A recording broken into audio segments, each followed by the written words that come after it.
you guys can just sit here and stare at Shantel for a second while please. Yeah. that's not uncomfortable at all. No. Well, usually actresses aren't used to having people stare at them, so I thought that that would be a little bit weird for you. But yeah. Now you just made it out of LA traffic, so already tip of the cap to you. We know that is not easy. Okay. I made my way back over the monstrosity of a hill, and yeah. Did you take? You didn't take Benedict Canyon, did you? I think so. One of the canyons, Laurel, Coldwater, Benedict, Beverly. This is like an episode of the Californians on SNL. It's like, you have to take the 405 to the 101 to the 134. You can't take it then. It's 5 o'clock. It's going to be jammed. But it's only funny to us. Like anybody else, if my parents watch it in Texas or Minnesota, they're like, okay. You're like, you don't understand. Shantel is here. She's got a hard out at 5. Okay. So we got 51 minutes, and then she's got a jet. All right. She's got stuff to do. Who'd have thought?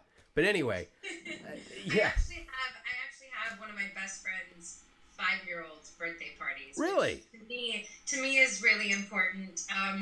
To some people, maybe they would be like, "Who cares?" But we're taking her to a hockey game tonight. And she thinks that this is the cutest thing in the world. She thinks that the hockey puck is a lump of Santa's coal that the boys are fighting over on the ice. Oh, really? That's what she loves. Now, does that explains all the fighting to her then? It's like they really want that coal? For some reason, they're fighting over Santa's lump of coal. Okay. All right. Fair enough. She's very imaginative. Yeah. Now, that's right. You're from Minnesota, so hockey's it's another thing, right? It is. I mean, it's not just another thing. It's basically a way of life. My Christmas presents this year were, I received 5 sweatshirts. All of them were my nieces and nephews' numbers and teams, like different hockey teams that they're in for the school. Okay. Special teams. It's a whole ordeal. I know the Gophers are always big there with hockey. They're always in the mix, right? For the national championship. Yeah, that's a big deal. I told you I went to Minnesota once to play Knuckleheads Comedy Club in 1998 inside the Mall of America, and it was 30 below. And my opening line every night to the audience was, you people don't have to live here. All right? There's a lot of other places to go. And they loved it because to them it was a badge of honor that they could take it. Yeah. Oh, my goodness. I mean, when my family doesn't even complain about winters anymore, to be honest. I mean, I grew up on a dairy farm. Okay. And -30 was normal to be milking cows in, to be doing chores in, and you would just... suit up in layers and layers, but then your hands aren't covered when you're milking cows, so you'd put your hands inside of the cow's udder, and you'd warm up your hands. Good times. The cow's udder, even. Mm-hmm. Okay. So you grow up on a farm. I mean, this is almost Frank Capra-esque. You come from a Minnesota farm, and now you're on stage and screen. Does it sound a little too on the nose for you that you actually got away with doing that?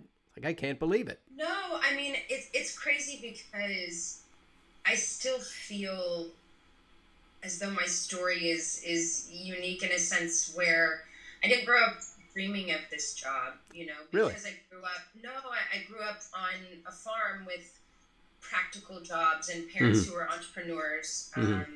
My parents divorced when I was young, and my mom and my stepdad owned Subway restaurants. Oh, really? And my father and my stepmom ran a farm.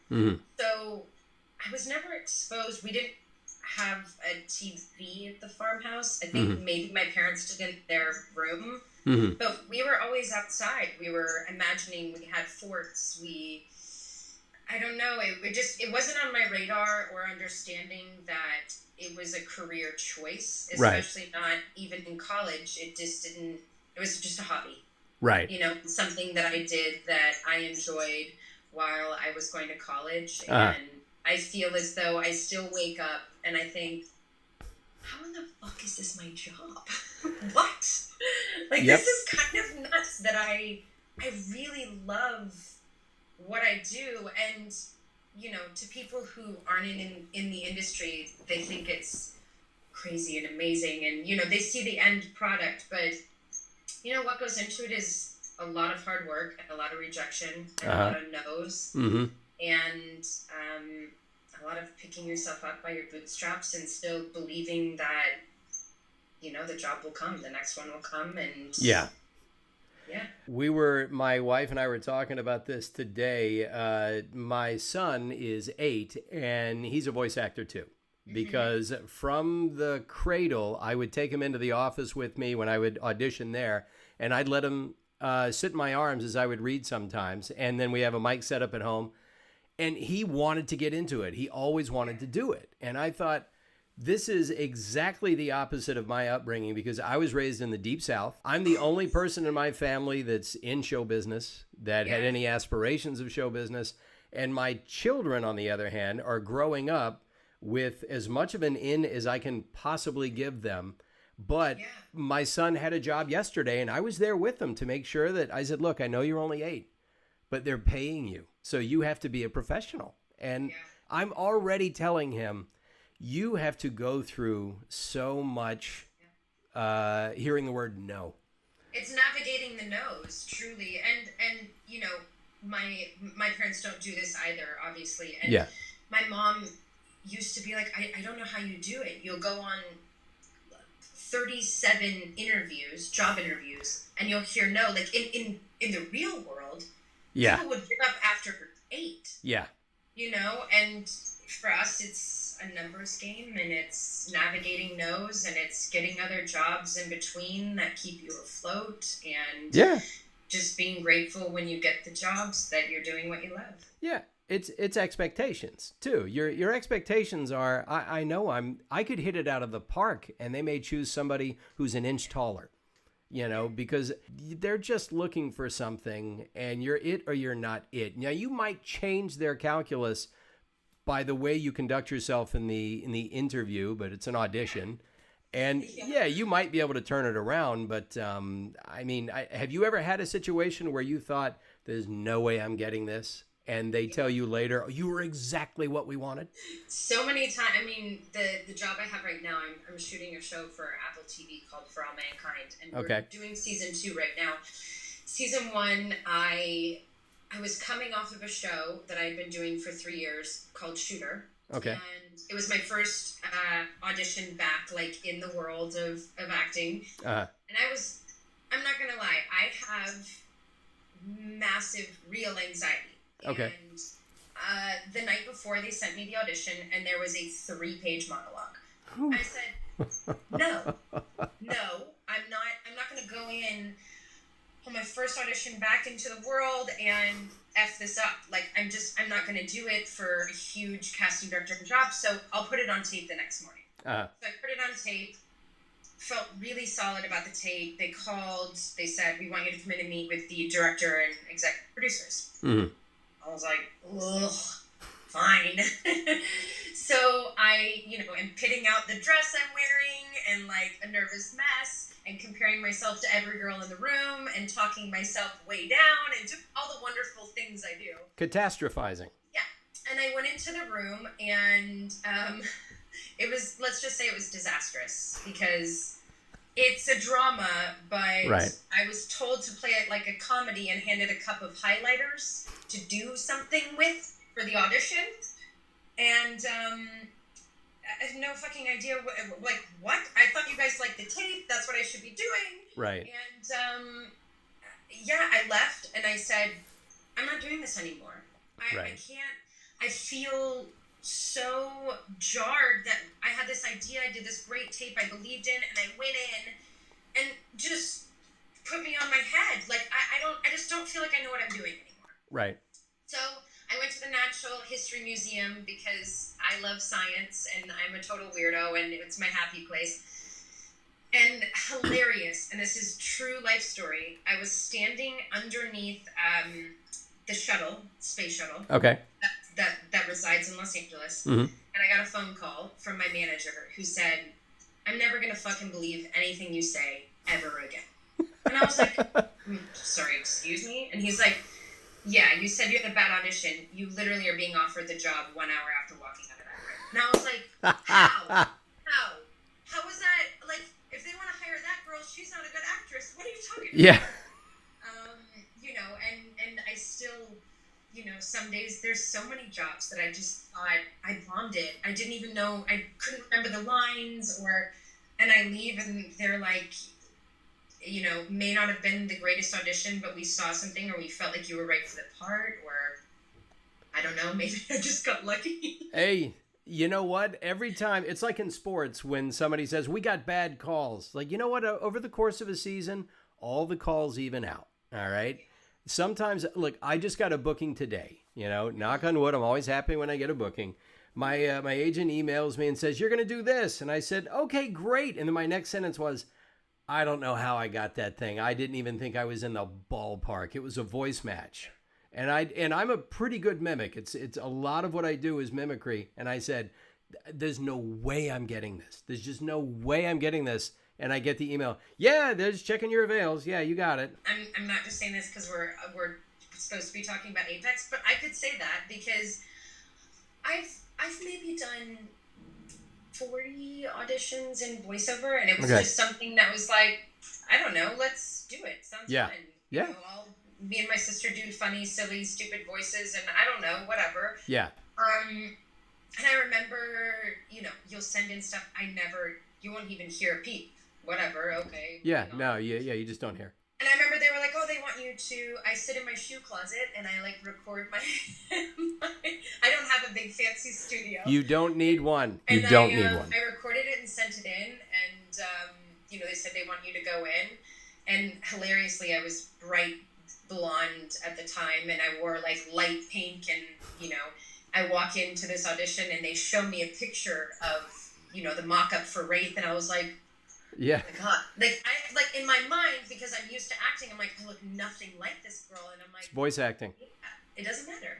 I never in a million years would have thought, and I still commend them for sticking with me, because there's times I don't know what I'm doing, and there's times they ask me to do stuff, and I'm like, I don't know, let's try it. I don't know what I'm doing, but let's fail and figure it out. Well, remember, I'm a robot. So they show me pictures and I think, yeah, okay, yeah. But voiceover is what I do. And by the way, booking one thing after 40 auditions is pretty good in voiceover. I don't even get 1% of what I read for, but I read for a lot. I mean, I would say April is coming up on 20 years for me of doing it in LA. And yeah, I would say easily 10, 15,000 auditions over that time. And it's just, it is numbers. Oh, I wanted to bring this up before I forgot.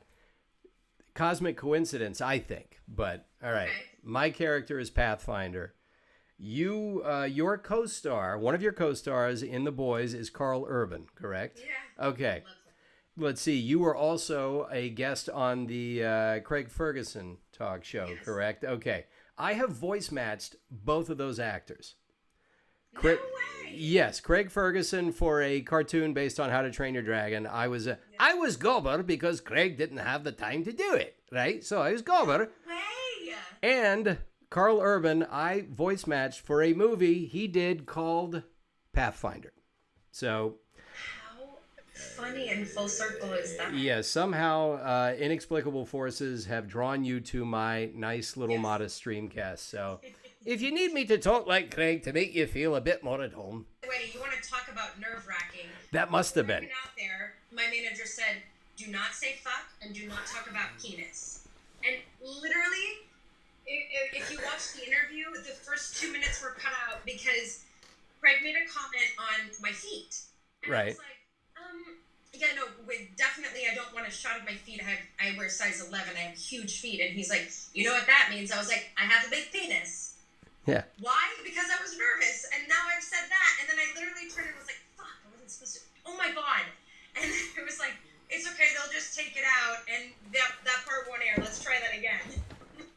Hey, I watched that interview to get a sense of like who you were, and as I'm watching this, because remember, I spent 20 years as a stand-up comic too. Yeah. I'm watching this and I'm thinking, why didn't they make a joke about having a big penis? It's right there for them. Oh no, I did. And now I realize, okay, you know what?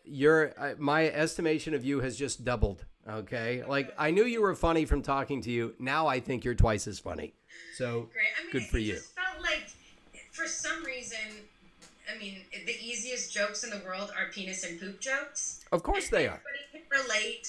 And for that was why my manager said to me, because he knows me and has known me since I was 20 years old. Okay. He's like, don't do it. You drop the F-bomb too much, and you always go for penis and poop jokes, so just don't do it. And I'm like, yeah, I know, I won't, for sure not. And then instantly I'm nervous, and that's the only thing my brain can think about. He seems like a very disarming guy, though, that he would put you at ease. That yeah. He leans back in his chair, and he's very Scottish that way. He doesn't put on the airs. So, I loved it. I thought it was a great interview. Speaking of which, when you did the Wraith audition, was it just one audition, or was it a callback, or was it like you read once and then they said, okay, it's yours? So I sent in one from my phone that okay. my agent sent in. I went and met them in person okay. and read, I think, like 10 more lines. Okay, yeah, so it was a callback. And I left, and then she emailed me and was like, you got it. And I was great. Like, okay, what did I get? What is this? What am I doing? Yeah. And my favorite story to tell, and this is just going to, ultimately, I'm sure, come back and bite me, but doing the character stuff in Wraith's voice is so great and so easy, and I can lock in. It's the shouting cues and commands and pings and stuff that I start to say words, and I'm like, is this even a word? What is this? I've said it so many times. What are words? How do letters make words? And you're like, that is a very common phenomenon. I've done a lot of video games. I don't do as many as I used to because they're blood throats. You end up dying a lot and screaming, and I said I can't keep doing that. But there are sometimes you'll get a page and you'll see 100 lines, and they're the most mundane, tedious lines possible because they have to be. And after you say them a few times, you're just realizing I'm just throwing syllables together at this point. Yeah. I don't know what I'm saying. And I start to get like this existential, like, who came up with words? What are words? Yeah. What is the sound? Oh, yeah. So Eric, I remember when we went through like all the efforts. So like right. the punching, the kicking, and I'm a pretty active girl, so most of it I understood, and I died before on screen, so right. I want to make sounds, and obviously they're quite exaggerated. But the one thing was they asked me, so we want to do one where like you get electrocuted and then you like die. And I was like, okay, cool. So in my head, I'm like thinking about it for a second, and I was like, yeah, I can do that. What was in my head and what came out of my mouth were two very different things. So they're like, okay, go ahead. And in my head, it was like this great electrocution. What came out of my mouth sounded like Beavis and Butthead, and I went,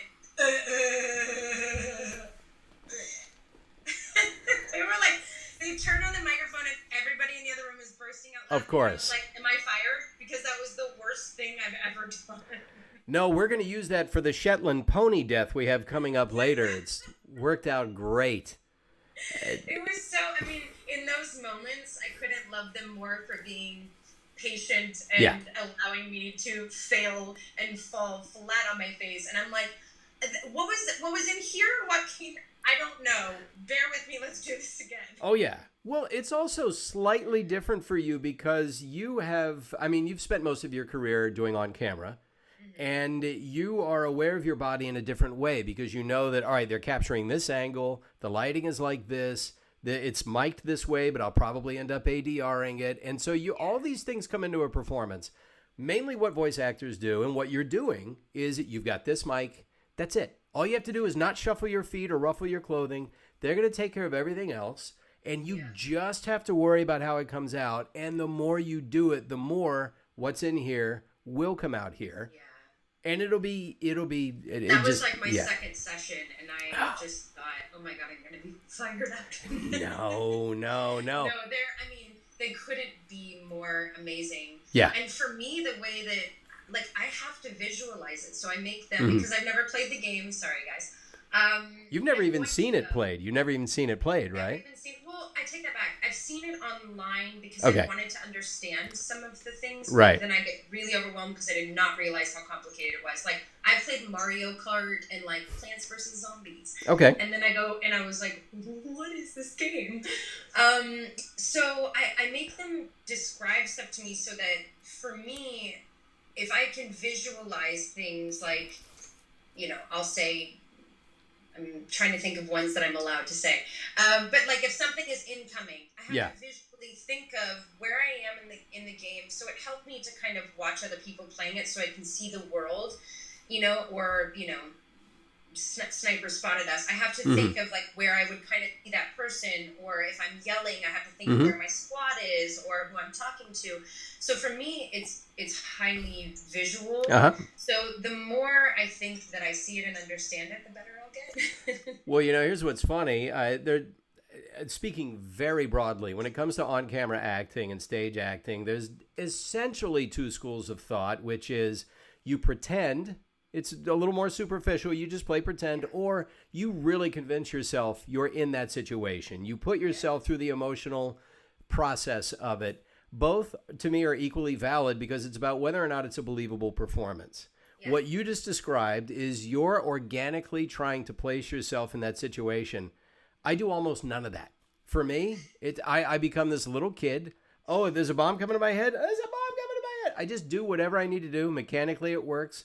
When I do something that is a bit more emotionally involved, yes, like I did for a Respawn game, I did some performance capture a couple of weeks ago, and there was crying. There had to be a scene where it happened, and we're actors. The emotions are always right here. Yeah, always. It was not hard to let them out, but it's just whatever is required. So whatever you're doing, because I was going to compliment you, I really like your performance in this game, and not just the really heavy stuff, the mundane stuff you're doing. I thought she really did that line well.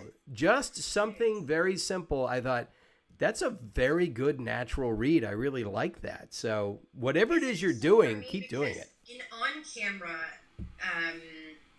I think I've lived a lot of life, and so there's a certain depth that I can't hide. Yeah. And what's interesting is with Wraith, everything is hidden and locked away. Right. And even the other day, I was in there and we were doing stuff for season 4, and there was this line, and I said to them, she would never say that. She would never want anybody to know that.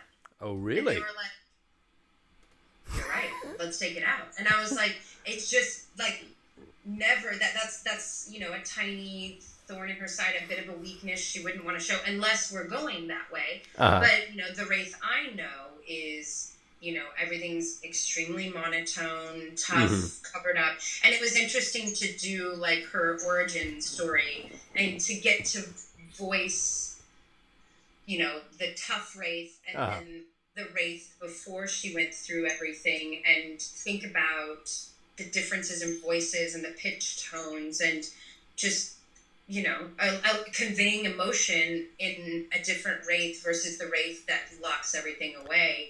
And it's interesting for me because coming from film and TV to think about it that way. But the same thing, I had to visualize it. I was like, you have to show me because I have to be able to understand so that I can do my job. Yeah.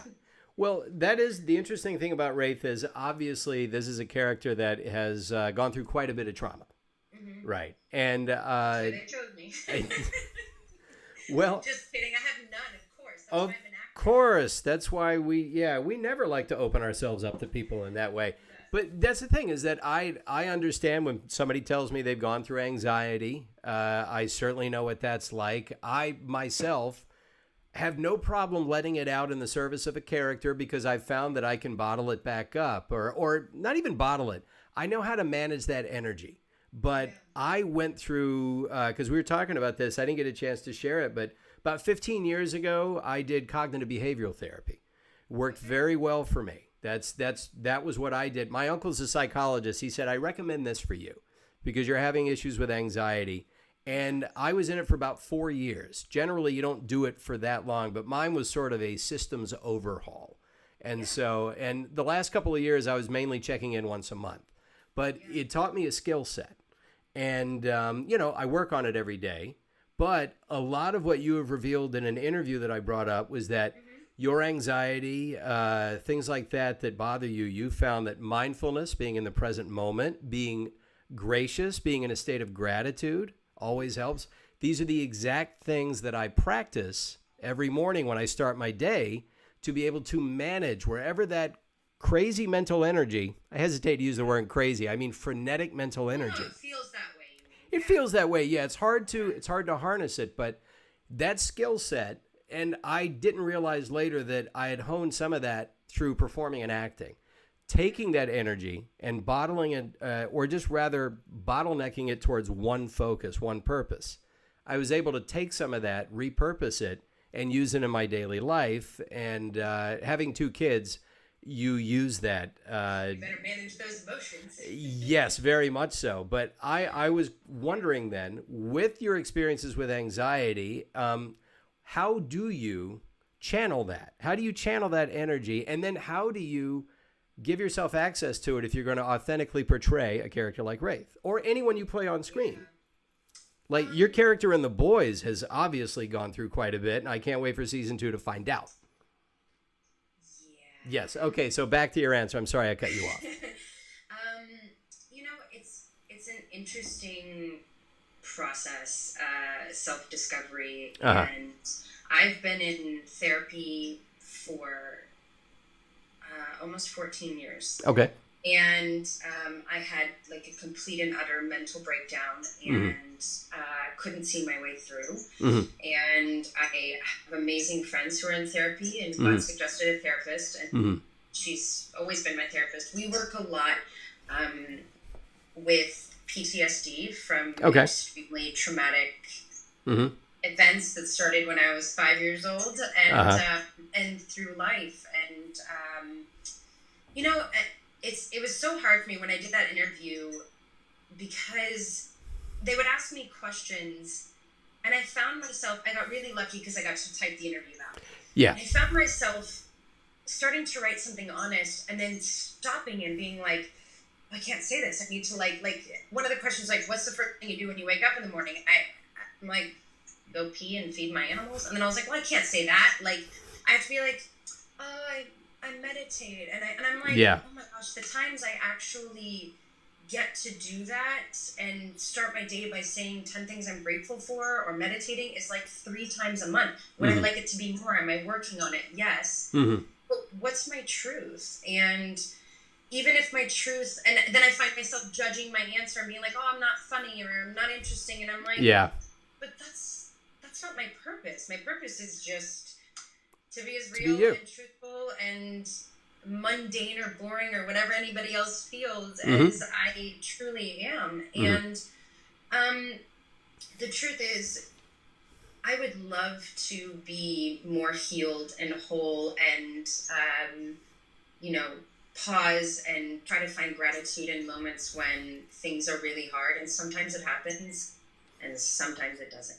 Right. And sometimes I spiral so far out of control, and then sometimes I give myself a huge fucking pat on the back because I did some massive self-talk and the next time I could not do it. And that's, I always think that's the evolution in it. The evolution starts with awareness and the desire to want to heal. And I always think, because some people will judge and be like, oh my gosh, you've been in therapy for so long. Like, aren't you like better now? And you're like, this isn't the flu. Right. This is like healing ways that my mind and my body learned to survive based on horrific myriad of traumatic experiences. And it's unlearning and relearning and rewiring. And to be honest, this job requires me to bring it up and to use it. And it's funny, it's really easy for me to always access it. The truth of the matter is sometimes I lose myself in the pain because I found the struggle is, okay, there's going to be a death and you have to go through it, let's say. Okay, I'm going to go through the emotions and feel it. And I'm feeling it and we're recording it and cut. Oh, let's go get a brownie from Crafty. Yeah. Like, I have to now stop what I'm feeling and shove it down because I need to hold on to it to either use it in another take or we're done with that setup. We're moving on to another scene and now you're baking a birthday cake. And you're like, okay. And I get in my car and I think, oh oh my God, I can't cry anymore. Uh-huh. And then I just lose it because I realize I never got to finish that emotion. I just had to cut it off. And I allow myself the space to process, usually in the safety bubble of my car, which I'm sure people around me are like, that girl over there bawling in her car. It's LA. They don't think anything about that. Do you know the conversations I have with myself in my car, thanks to people thinking I'm just on the phone? Yeah. Oh, that guy's in a conference call. No, I'm just hearing the sound of my own voice. But it is true. And I think everything I went through in my life has serviced my work, but I would say it doesn't always service healing. And sometimes my therapist will be like, Jesus, can you do a comedy? And I'm like, I don't know if that'll be any better, because supposedly comedy comes from pain. Of a lot of pain. I'm sure I'd be good at it, but like then I just have to cover it and I can't feel it, and like, well, okay. But yes. The therapist I used, he's passed away since. May he rest in peace. But he used to tell me, he drilled this stuff into my head. The purpose of cognitive behavioral therapy is almost you're like a soldier. I'm giving you the skill set so you can use it on yourself later so you don't come back. But I remember all this stuff. I remember I told you I took Krav Maga for a little bit. They just beat the shit out of you and base it on human reflexes. And after a while, you just internalize this stuff and you react. And a lot of what I do is I practice what he taught me. One of the things he taught me is that he said, by the way, the stuff I'm teaching you, well, yeah, he said, the stuff I'm teaching you, you're never going to get it right 100% of the time. If you can do this stuff 75% of the time, you are going to have a great life full of things you didn't want, full of things that went wrong, full of times where you messed up. But I am teaching you this skill set so that you can say, okay, did that wrong? Learn the lesson, separate the lesson from the experience, move on. And as far as congratulating yourself, I have probably made people feel a little weird because sometimes I will literally pat myself on the back when it occurs to me, I did that really well. You know what? Good for you. Yeah. I think you have to do that. That is how self-esteem arises from yourself, that you have to get the gratification from you. You're the authority on how you feel. And so it sounds to me like whatever you've been doing, you are one person 14 years ago. The person you are now must be a damn sight different. A person who's grown quite a bit. I would like to think that I've gained a massive amount of awareness and understanding. And my other biggest thing, and I talked about this in the interview, was understanding how freeing forgiveness is, and that I don't have to take ownership of the pain, and that it can be there, but I don't have to feel like that doesn't have to define that experience, because usually it's not something I've brought upon myself or caused, that I'm kind of working through. And right. If I don't forgive and I don't free myself, then the same pattern I'm just going to accept or expect. And it's such a tricky thing, and I'm so open when I meet people and I talk to people. Because to be honest, we all have the same feelings, maybe not the same experiences, but the same struggles, the same feelings, and yet we all walk around feeling so fucking alone because we don't share, because we don't talk, because we're taught to, suck it up and survive. And, what was that? You said you were feeling alone? Or that. I really got to take this. Shantel. No. Exactly. But if you just stop and somebody's being shitty to you and you're like, I bet they're having a rough day, or like maybe something's going on with them, and we don't internalize everything, or it's amazing how little it takes to be empathetic and realize that there's this amazing saying I love, and it says we're all just walking each other home, because at the end of the day, we are all going through it constantly, and everybody around you must feel pretty damn similar in this life. It's funny, my wife and I were literally talking about the same topic this morning. My wife and I have mini dates. When the kids are not around, hey, it's a mini date. Yeah. And yeah, exactly. We talk all the time about everything. And we said, one thing, my wise friend is what I like to call my therapist, again, that I used to see. And when you say, my therapist taught me, a lot of times people shut down. They think they're going to hear something flaky. So I just say, I have a wise friend who taught me this. He taught me nobody makes their second best choice to feel good. Everyone is always making their best choice to feel good. Sometimes it's just a bad choice because they don't know any better. They haven't learned better. They're doing their very best. And sometimes you see somebody that is clearly in turmoil, but they're just being a complete shit to you or somebody else.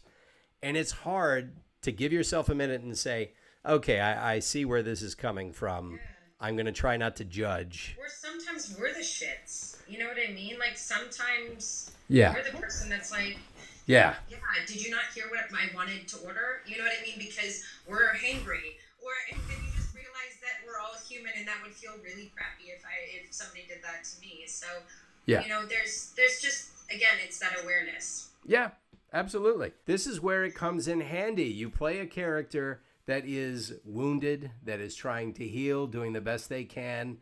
Is there any catharsis to doing that? Or is it, like you say, you simply find a way to manage having released it and then getting yourself to a place where you can finish having the emotion? I think it just depends. Like if we're talking about a scene versus, let's say, like seasons of a character, that's a bit harder. Like I can let scenes go pretty well, but for instance, when I'm in the midst of shooting, I live in that space. Mm-hmm. When we were doing the second season of The Boys, it's torture. Okay. Because Becca's life is torture. We find out so much, and there's no way to not carry it and to live in that space because you're thinking about it. And I feel as though, to be like honest, the older I get and the more I do this, the more I immerse myself and consume myself with jobs. And but I don't always recognize it. I think I'm managing pretty darn well, and then I have, some weird breakdown. I'm like, oh, I'm not okay. Right. Well, there must be things you do. Like my ritual is basically the beginning of the day. For me, it's all about the morning because this is how I'm going to start the day. My wife likes to do something at night before she goes to bed because she believes she's going to wake up in that frame of mind.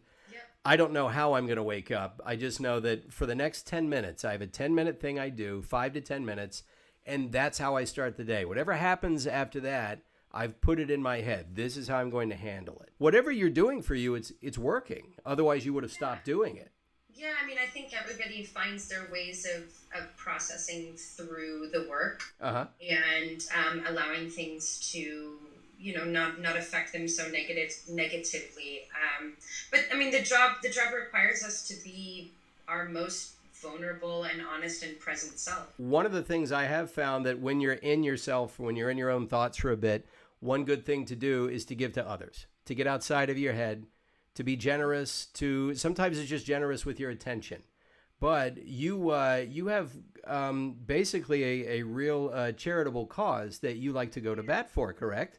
May I bring it up at the risk? Okay. Yes, I always want to talk about it. Yes. My granddad, when he was 88, he had a good long life, but he died of lung cancer. He didn't smoke. Yeah. That's, How long ago was it? He died in 1998. And he lived with a smoker for 50 years, and I don't know if they can prove that secondhand smoke does anything. I have no idea. Yes, it does. It does. Okay. On top of that, he was born in 1910, so I have a feeling that he was probably around a lot of asbestos, lead paint, who knows. But, look, he's lucky. He made it to 88. Yeah. But you work for a charity or work with a charity, I believe, called Lung Force? Yep.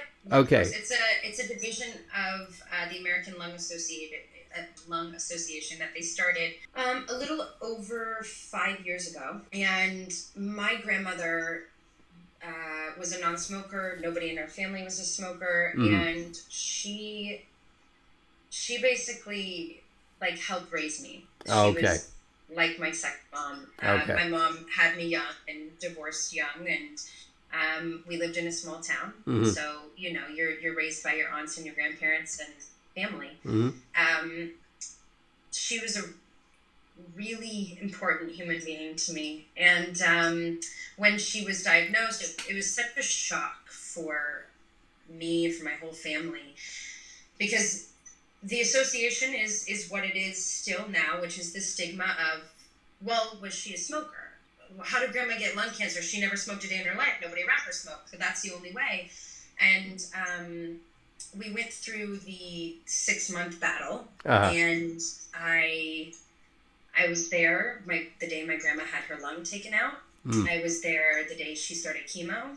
I was there the day we cut all her hair off. I lived in a hospice with her. And it was brutal.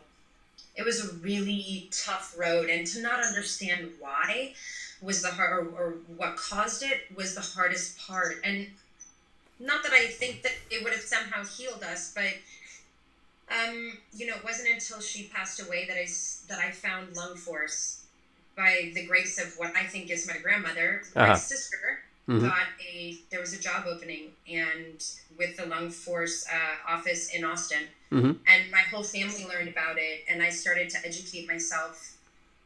Unfortunately, after she passed, with more information, and we tested the house and found out that it was radon. The most heartbreaking part is that radon can be mitigated, and had we known, maybe my grandma would still be here. So going throughout the process with her of the end of life allowed for a lot of conversations, and she would always just tell me, I just want to, I don't know, inspire people. I just want to help save people's lives. And I think of how many people she saved just by us having conversations and me being able, in moments like this, to share her story. And it's the only way I can truly survive my days without her, is feeling like when I have these conversations, I'm doing the work that she would be doing, because she was the most selfless human being ever. And I think of people that have tested their homes, found radon, and mitigated it, that I know and that I've spoken to, and thinking, oh, good. Or the people who've stopped smoking and went and got a scan, or been around secondhand smoking, went and got a scan, and just the awareness. That's what ignites it, the education. And it's a tough cancer, because nobody deserves it. Right. But in our minds, we think, well, lung cancer people bring it upon themselves. But more and more we find pollution, we find radon, we find chemicals, like all of these things are really factors in why it's the number one cancer killer in the entire United States, more than prostate, breast, ovarian, everybody put together. Really? Yep. I did not know that. Huh. Yeah, it's the facts when I learned them felt like, holy hell, why don't we talk about this more? Like, oh, I'm sorry, radon kills more people a year in the US than guns do. Why don't we talk about this? Like, really? Stop 42,000 deaths. If we just had people put test kits in their home, like carbon monoxide detectors that are $5, and that's now my life's work, because those are her initials, by the way, tattooed on me. Yeah, can you hold that up so I could see? Okay, yeah. Her name okay. is, the story, this is a hilarious, she was such a goofball. Her name is Doris Doima, and married my grandfather, Dewey Doima. And then they had their kids and named them with the letter D. And they had Double D Farms. And so when I got it, after she passed away, I was with my grandfather and my mom and my sister, and we all got a tattoo. And I showed him, and I said, well, what do you think? And he said, well, God didn't give you double D's, but you got them now. Okay, or that. I see where your sense of humor is coming from too. Yeah, exactly. Yeah. But it is, it's never, people will be like, oh, is that for designated driver, or is that for Daredevil, or, a myriad of things. And I always laugh, because then I get to tell them the truth of it, and usually they're for it, and they get educated, and starts conversations. Yeah. I mean, I'm sure you've heard every consoling bromide there is about losing a close family member like that. But from my point of view, they're in your blood. You share their DNA. You share something that's important to them. You actively work for it. And every time you see a step taken forward, maybe that's where you connect with them. Yeah. Once again. You know how many times I'm like, I'm going to delete my social media. And then I think, no, because in the last 5 years since my grandma's passed, only through social media, I've raised over $125,000 for the American Lung Association. So we're not going to delete it. Right. We'll deal with it, and we're going to use it for positivity and spreading awareness and educating and fundraising, and it's going to do some fucking good. Yeah, that's odd because usually social media is always very calm and measured and nuanced, and I can't imagine how you could have had a negative experience. Yeah, that's so weird. But never. Okay. Does anybody have questions? Should we have answered questions? Well, I'm sure they have tons of questions, but they got into your story. By the way, they're all sending you hugs. They are sending you massive amounts of hugs. But let's spend a minute on questions. And if you have a minute at the end, we'll do a little Pathfinder Wraith improv. Which I told you would basically just be eye rolls. Rolling you and rolling her eyes. Pathfinder doesn't mind looking like a buffoon. Neither do I. So we're in good shape there. Okay. Would you like to return to the Flash if possible? Tech Savvy Gamer is a huge fan of your character. Patty Spivot, or Spivot. As I call her, P-Spivs. Okay. I would, I was so bummed out when I left that show because Grant and I had the best time and we had great chemistry. We had so much fun. I still stay in touch with him and with Danielle, who plays Lord Frost. I don't know. I don't know if too much time has passed and he's now married on the show and how that would all work. But in a dream scenario, I just loved the character because I felt like she was as dorky as I was, and I got to be I got to use my real laugh and got to really be a big dork and nerd out on things. So, and also I love graphic novels. So any day. Nice. One of my mods, Metal Chick is her gamer tag. She is an actress and model herself, and she really looks up to you. And hearing your story, she says, is very similar to what happened to her. She would like to know how you got started in that world, modeling and acting and all that. I had an agent in my modeling world that told me, quote, I was 10 burgers ahead and 50 shits behind. AKA, I could not be a model anymore. And good God, that is a truly awful. That is a truly awful. No, I think that I've actually never heard that phrase, and I'm a comic. I've heard it all. I have family in Texas. I've never heard that. That is a horrible thing to say. But anyway, yeah. Maybe we do commercials because you could be just a regular girl then. And I said, okay, sure. I'm working 3 other jobs, putting myself through college. Whatever I can do, sure.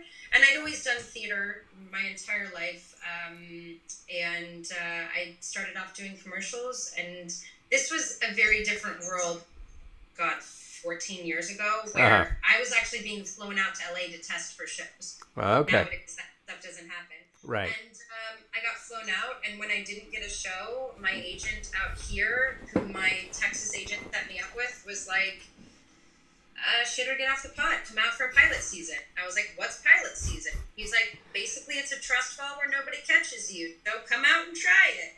And I did, and I moved out here with $5,000, and I said, when I run out, I'll go back and go to college. And I haven't gone back to college, so. Hey, and $5,000 in LA is 3 days, so you obviously did well. We won't even get into the type of living environment that I had. Yeah, I'm sure. Rusty Robot 7 here would like to know, would you do a Wraith Apex movie, hypothetical, and what would the challenges be? I'm guessing, in your case, you could actually do the on-camera movie. I'd have to do the voice of whatever robot, but most likely I'm betting it would be an animated movie. But I guess another way to put it is, are you enjoying your time in the voiceover world, and would you like it to continue with Wraith? Oh, goodness, yes. I love finding out more and more of the backstory and the way that, eventually they're going to connect characters. And I love the story and the character building part of Come it. here. Sorry. For me, hi, bud. Hi. I'm sorry. Here's Hi, don't be sorry. No, this is mini Pathfinder and mini Wraith here. So you want to say hey, baby, real quick? This is Shantel. Hi, how are you? Yeah. Pleasure to meet you. Help me. All right, guys, she's They're almost just so done. beautiful. I know they are. They are. She's indefinite. Okay, I would like you guys to give me a minute because Chantel's almost done with her interview. Okay. Yeah. Can you guys say bye? Okay. Bye. Okay. Bye. All right. We'll play in a minute. 1,000 pardons, but No, that's yeah. real life. I'm surprised my 2 cats and dog haven't like joined in. They're outside playing. I know you told me earlier your cats were assholes, and it's like they're kind of behaving themselves. I mean, I love them, but they're. Hey, your cats are doing the best they can with what they have. Let's never They really, forget that. They really are with the nature of what a cat is. They're doing Yeah. the best they can. So I'm sorry. So yes, I would do it in a heartbeat. I think that, Okay. anything that involves action and more character development, I would do.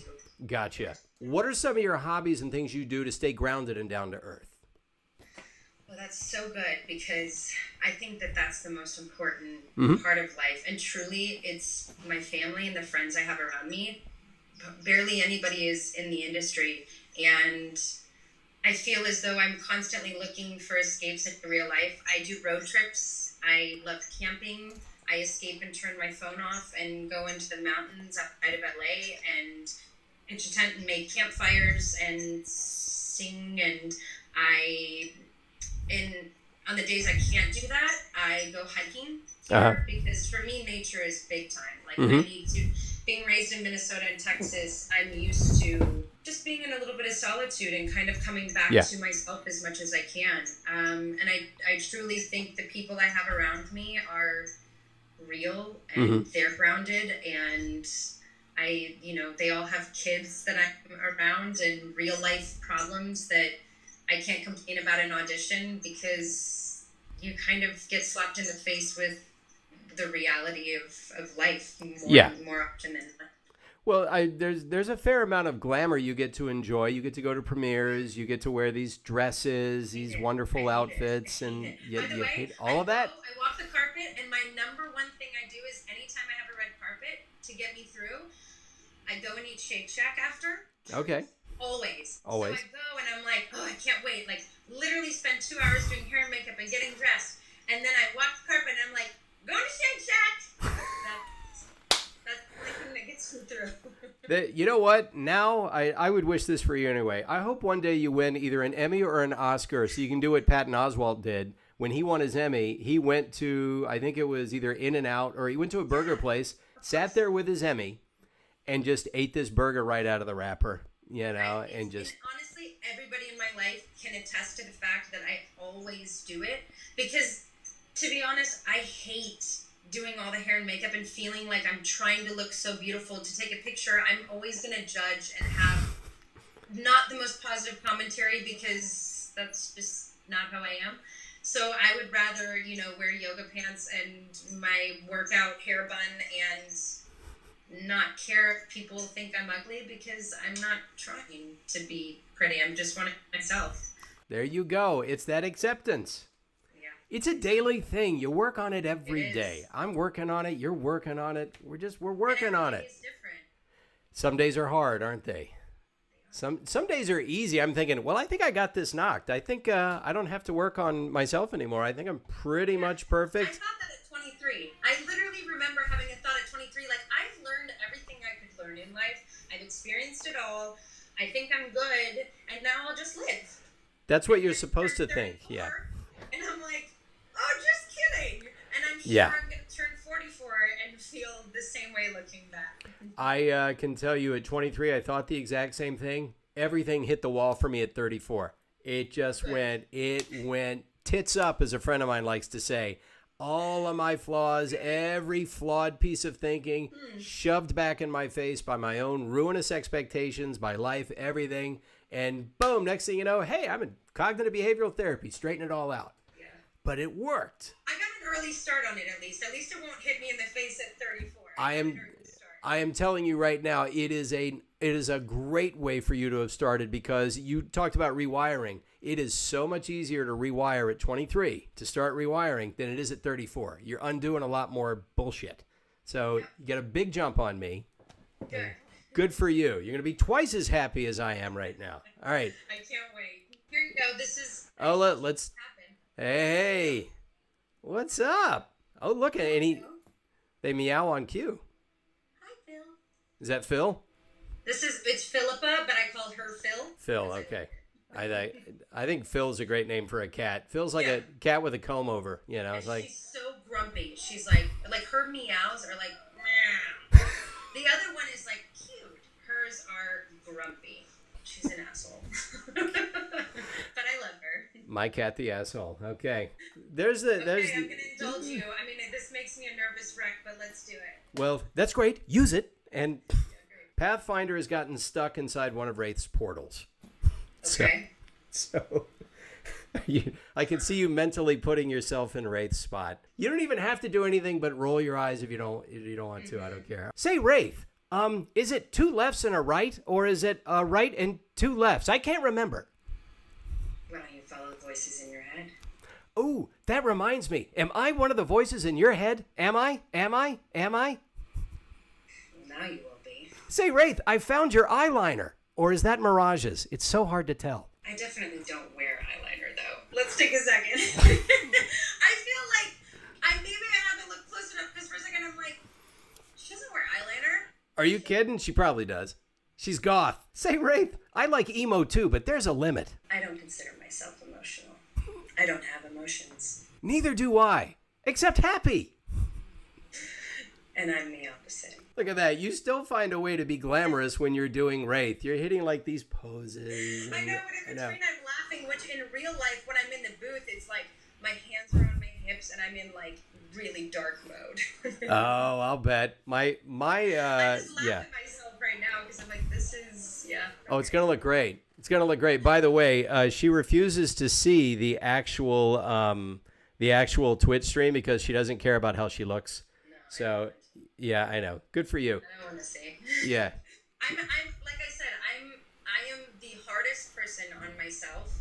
Nobody could be harder on me than I am. Nobody could think more negative thoughts. And while I try to work on that, I also just don't want to be self-aware of what's on the exterior. I try to just be authentic and real. That's all I can do. Well, that's a good thing, Shantel, because you about 10 burgers ahead and 50 shits behind. I know. I mean, I so hesitate sharing that story because that's so awful that somebody said. That's a horrible thing to say. I'm like, hey. You know what? That's that world though. That world is a tough world to yes. be in, and I would rather be in a world where I can be a real human being and eat Shake Shack than be in a world where I'm not eating. Oh, and you realize this about fitness too, because you're fit, you know, and we probably watch some of these fitness things on YouTube, and I realize that guy looks great, but I'll bet you he's not healthy. I'll bet you he's fucking his body up doing that to himself right now, getting all shredded. It's like, I'll bet you're vitamin deficient right now. So yeah, it's just that extremes. Like I have to allow myself so much grace when I remember I'm just human. I have cellulite, I have love handles, it is what it is. And I love the people who post all of that stuff and don't edit it out, and I don't either. And trust me, everything goes through my head where you're like, oh, everybody's just going to see the imperfections instead of either you being brave or just being yourself. And that, to me, speaks more volumes. Absolutely. Can I ask you one last thing before I let you go? There is one of our viewers, his name is Alex, and Alex is in Australia, and Alex heads up a group of people called Spartans that game together, but they all are dealing with a lot of mental quirks. A lot of them are anxiety, depression, all of that. I've asked a lot of the Legends actors to basically say, Alex is a much longer thing, but they're not here, but basically if you could as Wraith say, it's okay, Spartans, you got this, and I got your back. I think they would love to hear that. Okay, Spartans, you got this. And I got your back. I love that they do that, though. And I love the community. I can't tell you how many people I meet that I didn't know game, like Chad, I'm going to call him out, who's one of my sound guys on net, okay. and his brother Josh. They're massive gamers. Mm-hmm. And I mentioned something the other day, and they're like, holy shit, that's your voice? Because it's not, the same as my character Karen. Right, literally. Right. Karen and Wraith couldn't be any different, but it's amazing to see the community that it creates. Just like, to be honest, sports or anything else, it creates a community, and I think that as long as it's friendly competition, then I'm so all for it. And I think that it allows people to bond and have that sort of friendships that they find, Mm-hmm. and it's incredible. It can be a really wonderful tool if it's used in a positive way. And that's what I was going to say. I have found, I was not aware of this either because I'm not really a gamer. I'm doing this for the stream, that there is a community here and a lot of people are encouraging each other. They're very supportive. There's a connection. I would love if people went outside more. I tell them at the end of every stream, go outside, get offline, hug somebody with their consent. Lay in the grass. That's Yes. my favorite thing. I walk barefoot everywhere, even though I live in LA. Ah. And I always, I will find time to lay in grass and, Yeah. just sit in stillness. This is a very big deal for people. I want you guys to get less screen time, more outside time. Yes. I can't believe I'm a streamer and I'm saying that, but I want you to do that. And so does Shantel, by God. Yes, I do. Okay. And we'll have to do this again. And Yes, also, you've got to go. Now that I'm the last person and finding out that you guys hang out all the time and I'm feeling as though I'm the loser on the outside, I better get invited and everybody has to hold you guys to it. I promise we are going to invite you to our reindeer games, okay? We'll invite you to karaoke if we ever do that again. I don't think you want to invite me to karaoke, but I'm going to come anyway. They had to sit through my song, so they're going to have to sit through yours, by God. All right. Oh, and before we go, how can people find you? How can they find out more about Lung Force, and how can they find out more about you? There's a link, and there's also oh goodness, you can save stories. I'm so terrible about this. On Instagram, at the top, how there's the little circles of stuff you can save. There's a Lung Force one where I've logged information for the last few years. Lungforce.org. Also, there's a link to my page on my Instagram and my Twitter where you can read my grandmother's story. Okay. I'll be doing another, I'm doing a Lung Force climb in May. Okay. So I'll be starting to fundraise again soon. So yeah, and I have a Twitter and I have an Instagram, which is the real Shantel because other people took my name and they weren't real. That happens. It does, but otherwise I don't have anything else. And thank you, by the way, for doing this. I'm so happy that we got that, and maybe we help one person look at themselves differently, or seek help, or go outside and not play so many games. There is nothing wrong with going to therapy. If you believe you need it, you go to physical therapy to heal an injury. You go to mental therapy to heal something else that's going on. There's absolutely nothing wrong with it. In fact, there's everything right with it. Just get the right kind that works for you. That's what I'm saying. So, okay. Thank you. Shantel VanSanten, you are lovely and amazing. We will cross paths at some point, and thanks for being here. Thank you. All right, take care.